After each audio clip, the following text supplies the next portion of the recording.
आजकल तो ये ओवैसी भी यहाँ आने लगा है।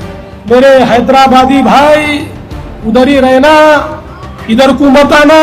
फडणवीस, अब तुमको खुजली होगी अब जब मैं बोलूंगा यहां से। अब यहाँ पर आकर हमको धमकियां दी जा रही है। ए देवेंद्र फडणवीस,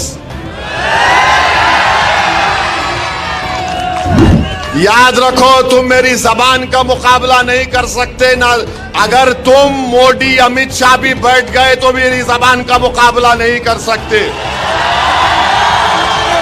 यहाँ पर आकर औरंगजेब का महिमा मंडन हो रहा है। फडणवीस, तुम्हारे पूर्वज नहीं थे, ओवैसी के पूर्वज थे जो अंग्रेजों से जिहाद कर रहे थे।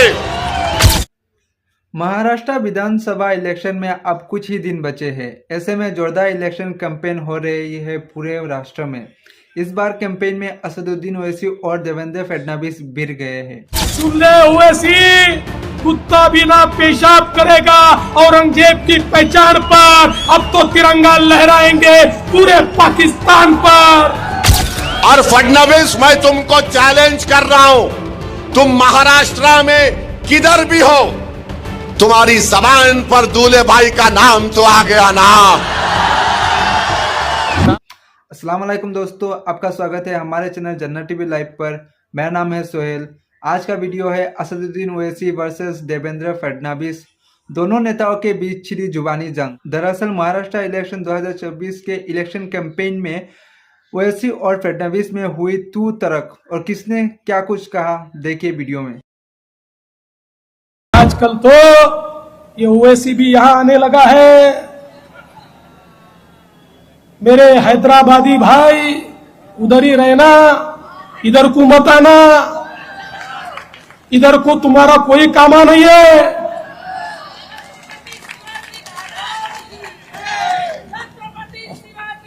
अरे भाई, मैं समझ नहीं पा रहा हूं ये क्या यहां पर हो रहा है। यहां पर आकर हमको धमकियां दी जा रही है। यहां पर आकर औरंगजेब का महिमा मंडन हो रहा है। मैं बता देना चाहता हूं, भारत का जो सच्चा मुसलमान है वो भी औरंगजेब को अपना हीरो नहीं मानता। अरे औरंगजेब तो आक्रमणकारी था, उसने आक्रमण किया था। इसलिए सुन ले ओवैसी, कुत्ता भी ना पेशाब करेगा औरंगजेब की पहचान पर। अब तो तिरंगा लहराएंगे पूरे पाकिस्तान पर। महाराष्ट्र के डिप्टी चीफ मिनिस्टर इस तारीखी शहर को आए थे और आकर गैर जरूरी मेरा नाम अपनी जबान पर लाए।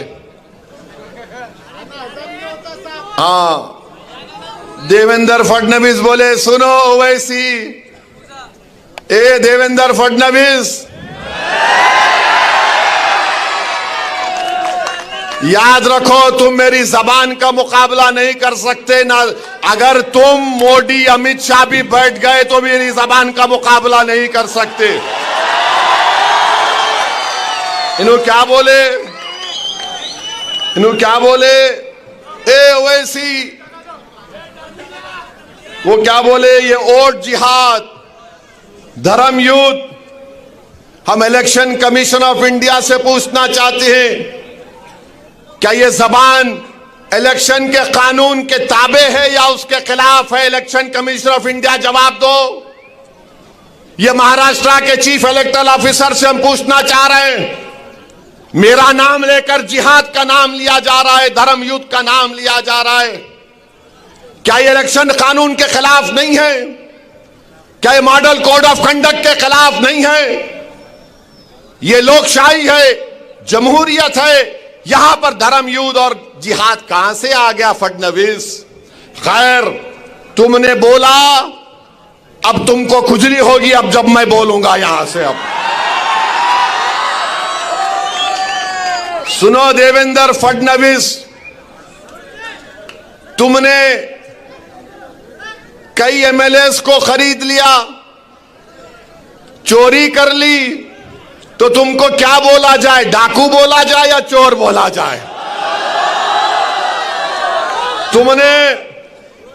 तुमने महाराष्ट्र से एक ड्रग पार्क का प्रोजेक्ट आ रहा था 3,000 करोड़ का। टाटा एयरबस का प्रोजेक्ट 22,000 करोड़ का महाराष्ट्र को आ रहा था। वेदांता फॉक्सकॉन का 1,55,000 करोड़ का प्रोजेक्ट आ रहा था। मेडिकल की इक्विपमेंट बनाने का प्रोजेक्ट आ रहा था 4,024 करोड़ का। अरे देवेंद्र फडणवीस, तेरे को इतनी हिम्मत नहीं हुई तो रोक दिया उसको, गुजरात कहे को जाने दिया रे? हाँ, 1,80,000 करोड़ का प्रोजेक्ट महाराष्ट्र को नहीं आया, गुजरात को चले गया। क्यों? तुम तुम्हारे पप्पा जी से डर गए थे मोदी के। ये फिर आप देखो, और हम बताना चाह रहे हैं, फडणवीस ये समझते हैं क्योंकि वो फडणवीस हैं तो असदुद्दीन ओवैसी को दबा सकेंगे। क्योंकि वो फडणवीस हैं तो ये चाहते हैं कि लोग उनके पैरों के पास बैठ जाएं। वो फडणवीस हैं तो ये समझते हैं कि वो मुझे जिहाद या धर्म युद्ध के नाम से पुकारेंगे। वो फडणवीस हैं तो समझते हैं कि मैं असदुद्दीन ओवैसी को नीचे गिराऊंगा। अरे देवेंद्र फडणवीस, तुम जिस चीज को लाना चाहते ना औरंगाबाद में, वो चीज कभी नहीं आएगी इंशाअल्लाह ताला। मैं लिख के रख रहा हूं, वो इसलिए नहीं आएगी फडणवीस क्योंकि बाबा साहेब अंबेडकर ने जो संविधान बनाया उसमें फडणवीस भी बराबर है, ओवैसी भी बराबर है, कोई ऊपर कोई नीचे नहीं है।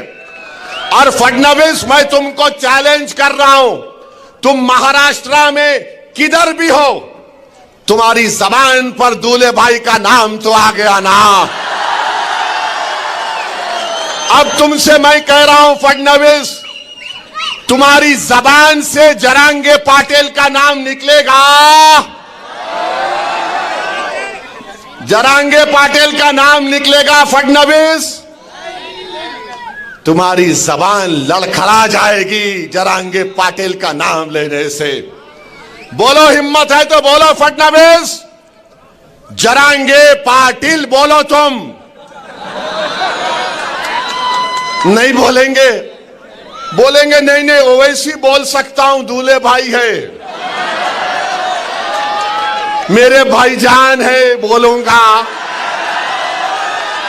अब भाईजान किसको बोलते मालूम, लाइटर वेन में, मगर जरांगे पाटिल का नाम नहीं लेंगे फडणवीस। तुम फडणवीस बोलो, जरांगे पाटिल नहीं बोल सकेंगे।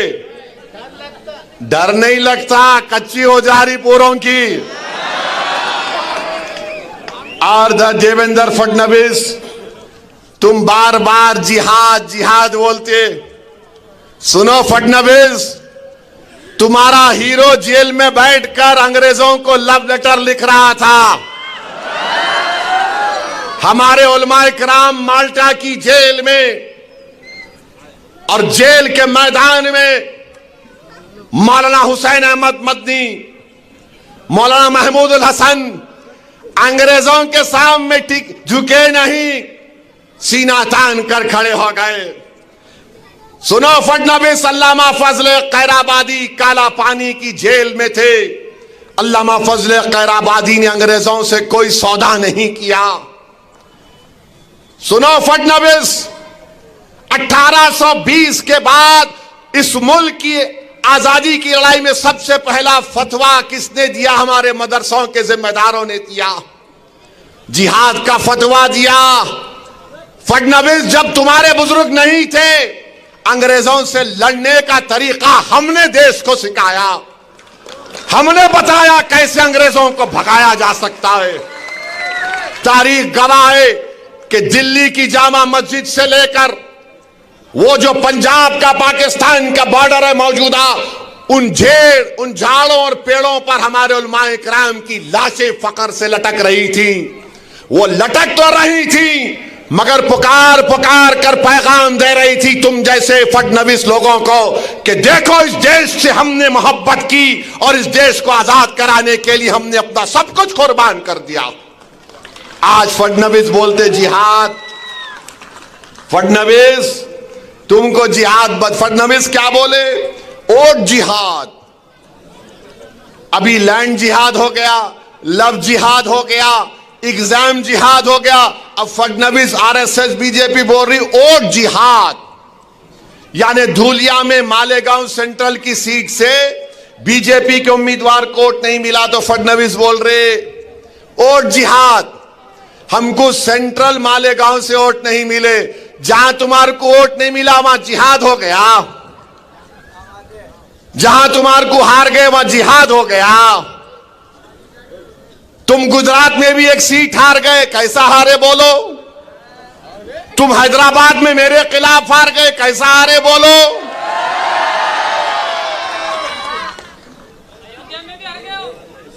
अयोध्या में भी हार गए। अम्मा अब नहीं बोलता, इससे आगे मैं बोलो फडणवीस कैसा हारे? मोदी की मेजॉरिटी कितनी कम हो गई? बहुत कम हो गई मोदी की, कुछ भी अच्छा नहीं बना रहे उन्होंने। अब बोलो, मगर मेरे भाई मालेगांव सेंट्रल की बात फडणवीस ने की। 1818 में अंग्रेजों और मराठाओं की जंग हुई थी, तीसरी जंग। मराठाओं की फौज में मुसलमान थे। कौन सी तारीख को? 1818। फडणवीस तुम तारीख में वीक हो, तुम्हारे को नहीं मालूम, तुम हिस्ट्री नहीं जानते। कुछ भी नहीं जानता, छोड़ो उन्हें। तो 1818 में अंग्रेजों के खिलाफ मराठाओं ने जंग की थी और उस जंग में मुसलमान थे। मुसलमान मालेगांव के किले पे खड़े हो गए और अंग्रेजों को से मुकाबला किया। उसमें 30 से ज्यादा सिपाही शहीद हो गए और अंग्रेजों को, उन मुसलमानों को जो मराठाओं की फौज में थे, 36 तोपों को इस्तेमाल करना पड़ा। 8000 गोले गिराए, 35,500 गन पाउडर इस्तेमाल करना पड़ा। फडणवीस ये वो मुसलमान जो मराठाओं की फौज में मालेगांव के किले में खड़े हो गए थे और अंग्रेजों को मुकाबला किया। फडणवीस तुम्हारे पूर्वज नहीं थे, ओवैसी के पूर्वज थे जो अंग्रेजों से जिहाद कर रहे थे। और फिर 1921 में मालेगांव में इनकलाबियों ने खिलाफत नॉन कॉपरेशन मूवमेंट के बाद मालेगांव के किले पे चढ़ गए। अंग्रेजों का झंडा हमने निकाला, फडणवीस तुम्हारा हीरो नहीं निकाला। हमारे बुजुर्गों ने झंडा निकाला, मालेगांव शहर को कब्जा कर लिया और उसके बाद अंग्रेजों ने क्या किया? बोलो फडणवीस, मरने वालों में, शहीदों में तुम्हारा नाम था या ओवैसी के बाप दादा का नाम था? बोलो नाम क्या था? सुनो फडणवीस, शहीदों का नाम जिन्होंने 1921 में अंग्रेजों का झंडा निकालकर हिंदुस्तान के झंडे को लहराया। शहीदों में नाम सुलेमान शाह, इस्माइल अल्लाह रखा, शाहीन बिकारी, शाबान बिकारी, बुद्धू, फरीदास, अब्दुल गफ्फार, ये तमाम को फांसी पे लटका दिए फडणवीस। तुम्हारा हीरो अंग्रेजों को लव लेटर लिख रहा था, I love you, I love you. हम आई लव यू नहीं बोले अंग्रेजों को, हम बोले वी हेट यू। तुमको निकलना पड़ेगा भारत से। तुम आकर हमको जिहाद सिखाओगे फडणवीस? अरे तुम जिहाद का जे नहीं जानते, तुम हमको क्या पूछ रहे हो? और हमारे बुजुर्गों ने अब्दुल्ला खलीफा, मोहम्मद हुसैन, इन लोगों को भी जेल में अंग्रेजों ने मार मार कर शहीद कर। तो दोस्तों, वीडियो में आपने देखा महाराष्ट्र इलेक्शन कैंपेन के दौरान देवेंद्र फडणवीस ने असदुद्दीन ओवैसी को ललकारते हुए भाषण दे रहे थे, जिसके जवाब पे असदुद्दीन ओवैसी भी पीछे नहीं रहे। देवेंद्र फडणवीस के रिप्लाई पर ओवैसी अपनी बात रखने से पहले इलेक्शन कमीशन पर सवाल उठा रहे हैं। जो ये अल्फाज फडणवीस इस्तेमाल कर रहे हैं कैंपेन के दौरान, क्या ये कानून के खिलाफ नहीं है? खैरहाल उन सब के बावजूद उन्होंने अपना मुंह तो जवाब दिया फडणवीस को, जहां पे वो फडणवीस को कह रहे थे, आखिरकार तुम्हारे जुबान पर भाईजान का नाम आ ही गया ना फडणवीस, तुम मोदी और अमित शाह भी मेरे जुबान का मुकाबला नहीं कर सकते। अपने वीडियो में तो देखा ही होगा। तो इलेक्शन की ये जुबानी जंग कब तक चलती है देखते हैं। तो दोस्तों, इलेक्शन में किसकी पल्ला भारी है, आपकी राय कमेंट में ज़रूर बताइए। अगर वीडियो पसंद आती है तो चैनल को सब्सक्राइब, वीडियो को लाइक और शेयर करिए। अभी आपसे अलविदा लेता हूँ, फिर से मुलाकात होगी एक और न्यू वीडियो के साथ। तब तक जज़ाकल्लाह खैर।